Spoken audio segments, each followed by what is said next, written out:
Hey, Jim. Yep, 650's back up on the lift. And I got good news and I got bad news.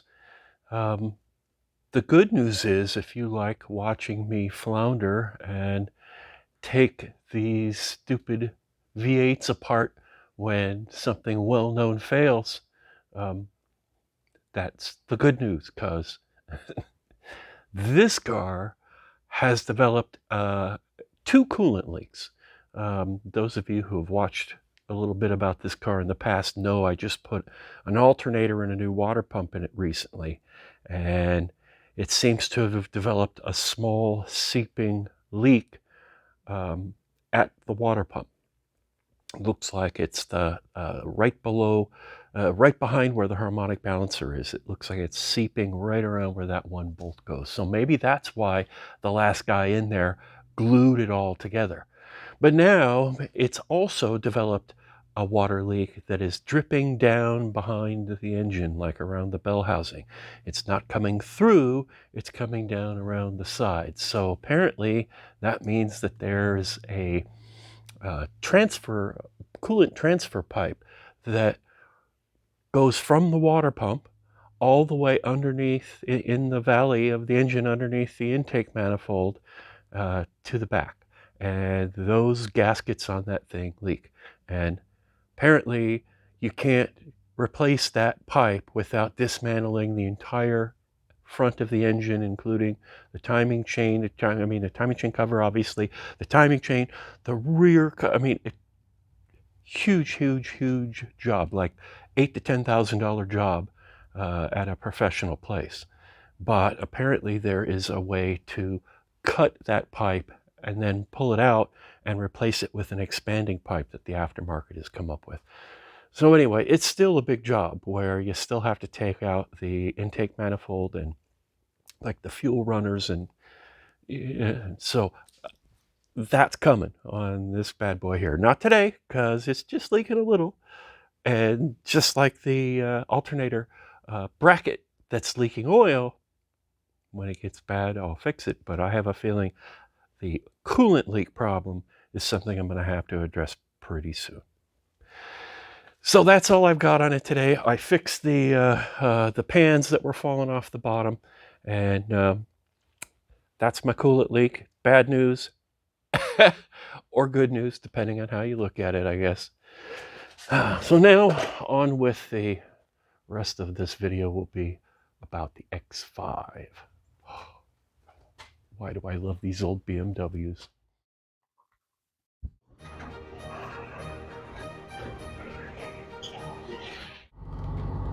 Hey Jim, coming to you from the beautiful E70 X5. It's been trying to kill us lately. I am bringing it to the workshop so I can try to figure out what's going on. It says excessive battery discharge, and a few times it's absolutely taken a dive on the road and left us stranded. Let's see if we can address that. It's currently showing a low pressure left front tire and the yellow check engine light. So I'm going to put it on the scanner and see what it tells me. And you'll also see here that this is reset. The clock, all of that stuff gets wiped out all the time. So I'm going to replace the battery. The day before Tropical Storm Ian was supposed to hit us, my beautiful wife Shannon and I went to Asheville in North Carolina. And it's not that far of a drive.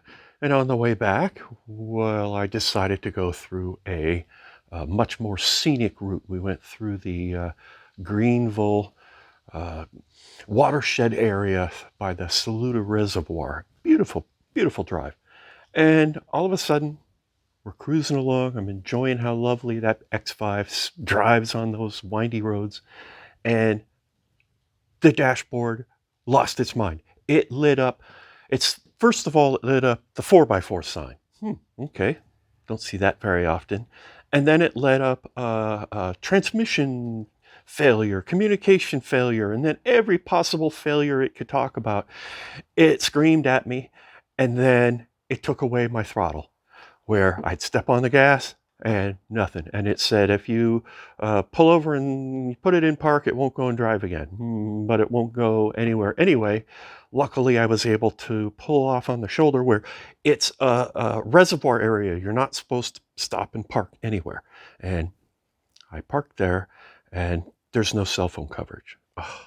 Well, we know this trick. This car has pulled this on us a couple times in the past, and all we had to do was walk away from it and go do whatever we were doing, come back in 30 minutes or 40 minutes or an hour, and it would start right up, and away we'd go. And then sometimes it would go months, 2 months, 3 months, and it wouldn't do it again. Well, now it's starting to do it like all the time.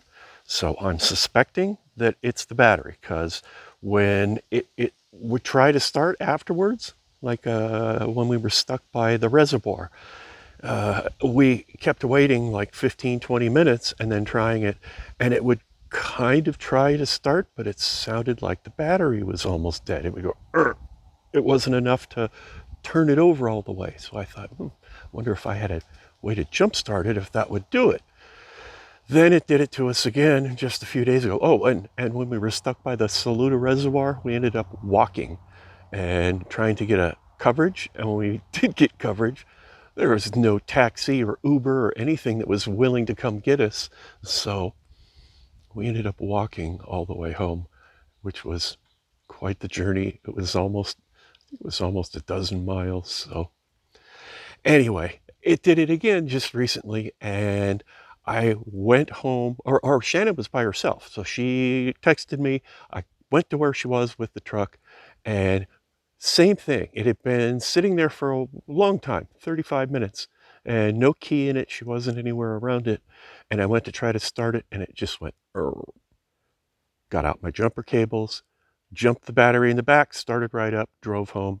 Fine, no problem. So I hope it's just a crappy battery and it's not the computer-controlled charging system. So I got a decent battery. I'm going to slap it in. I already did a whole video on putting battery in this car. So if that's what you need, I'll try to.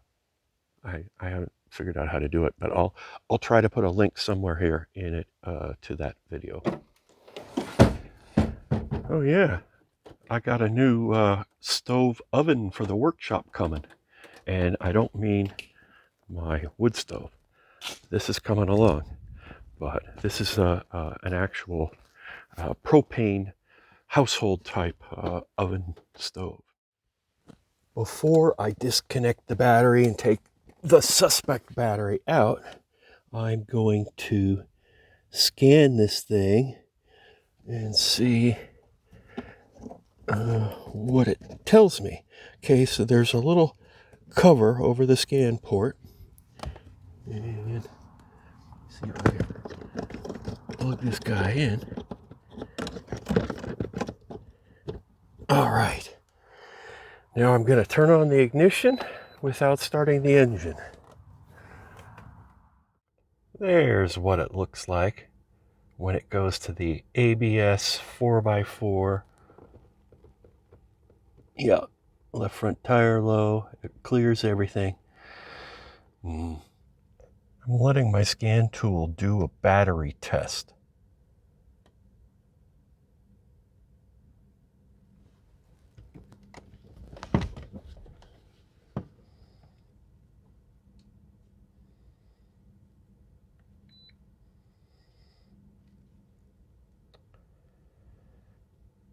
Full charge, well, see, it should be.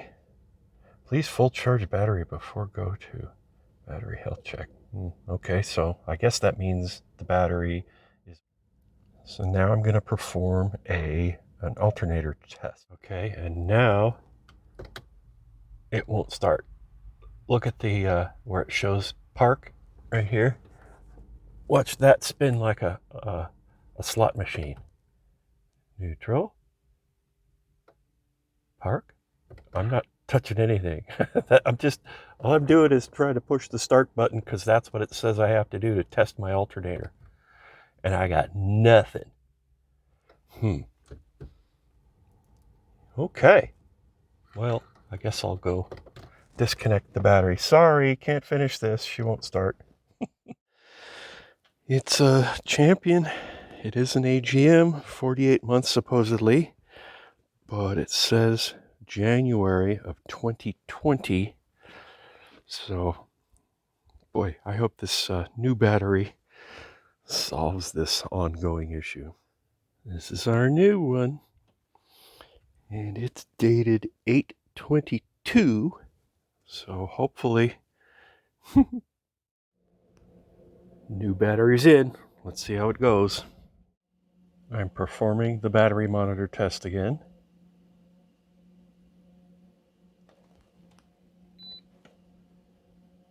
Please. Okay, so that's the exact same as the other battery. I'm going to try this alternator test again. But it's still giving me the warning lights.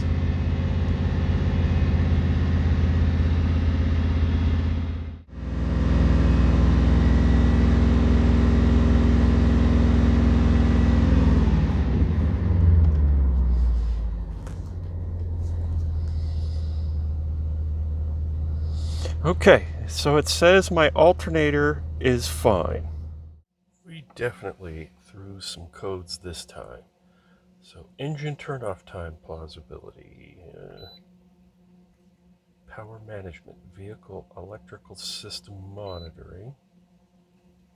This is a message from generator missing. Power management, battery monitoring, Vanos outlet, oh boy. Intelligent battery sensor signal. Message from an intelligent battery sensor missing. Message from oil sensor missing. And supply voltage to the transmission. It was just the battery. Right. Well, as soon as I turned the steering wheel all the way to the left and then all the way to the right, it reset that 4x4 thing and reset the steering. And I rolled all the windows up and down to get those all reset, and that's from disconnecting the battery, I guess. And now I've reset the clock and the date and the tire gauge thing. It was down 5 pounds. I'm not quite sure why they're brand new tires. And it just seems good. I think it's all right now, so keep your fingers crossed that it was just a battery causing all that insanity. We'll see. Thanks for watching.